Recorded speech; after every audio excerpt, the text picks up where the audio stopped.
Hello everyone. Today we are having the subject of general examination of the patient after he visits you in the dental office.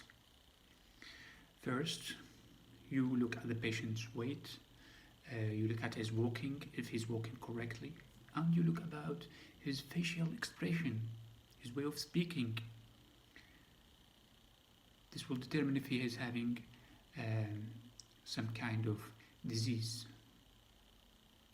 Next, you take his vital signs like blood pressure, breathing, temperature, pulse. These are after you're done with. You go and examine his eyes. If it is pale, that could mean anemia. If it is yellowish, it could mean hepatitis or jaundice. If the eyelid also, same thing. If it is healthy, it will become red. If not, pale. Oral mucosa, pale. Iron deficiency might be with anemia. Healthy, more red or pink in color. Angular cheilitis, if he's having a rash over his skin, that's a cause of iron deficiency, of anemia. If he's having if he's having problems with his finger tips, especially on the finger nail, thumbnail, it is called koilonychia. That's also an iron deficiency of anemia. If he's having acne or what's called nevus, spider nevus, this one is can be caused by liver or liver problem or hormonal change, or maybe even unknown causes. Next, you go and do three types of examination. One is palpation, second is osculation, and then you do percussion. Percussion is used to determine if he's having pain, periodontitis, intraorally, he's having abscess lesion.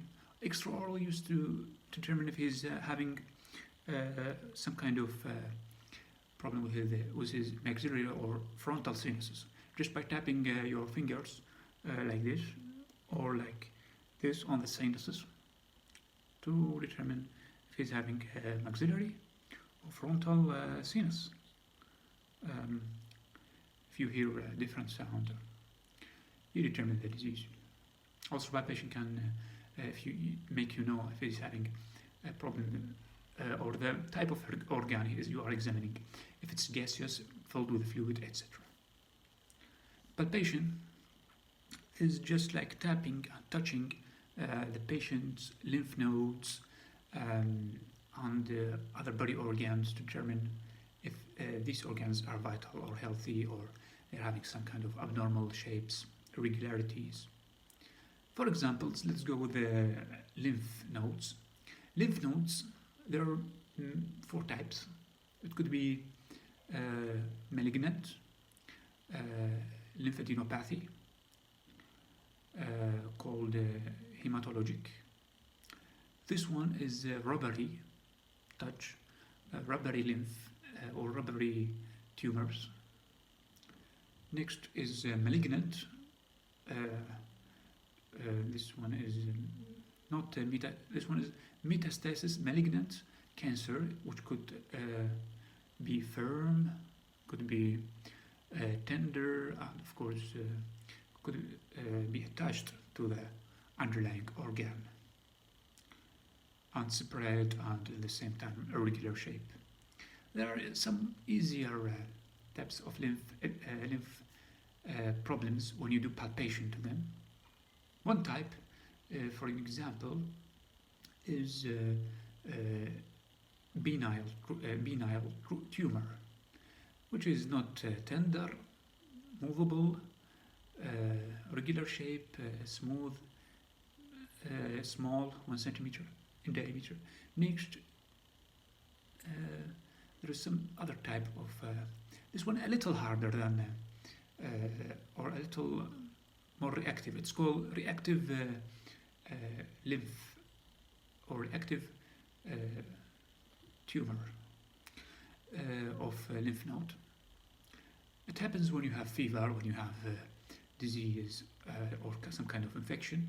This one is only different with the first one that I'm talking about. The first being not the lymphadenopathies. No.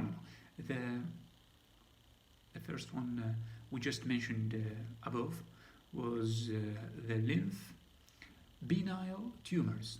Its only difference is that it is tender. Of course, there are many parts of lymph. You can check subclavicular lymph, submandibular, submental, maybe even preauricular, postauricular lymph nodes. You just touch them, do palpation, and see what type of lymph problem you are having. Also, there is a superficial and deep sternocleidomastoid lymph ways of examination on the neck, of course. Now we finished with the general examination of the patient. We see the lymph problems with his neck, and now we move to the next way of examining the patient, which would be percussion. And just to mention that palpation could be used intraorally to check for the healthy gums, for if the patient is tender. This was palpation. If the patient having lesion or stuff like that. Same as with percussion. Intraorally, if he's having abscess, periodontitis, problems with his teeth, and extraorally to check for his if he's having pain, if he's having different sound when you do percussion.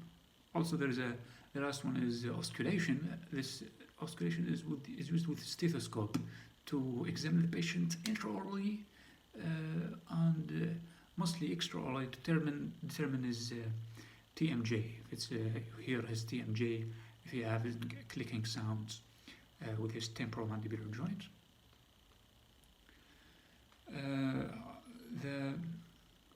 So we talked today about everything, how to examine the patient, how to welcome him in your dental office, check for his vital signs, do palpation, percussion, osculation, and after that you can check for his body parts with the palpation mostly used to check for tumors,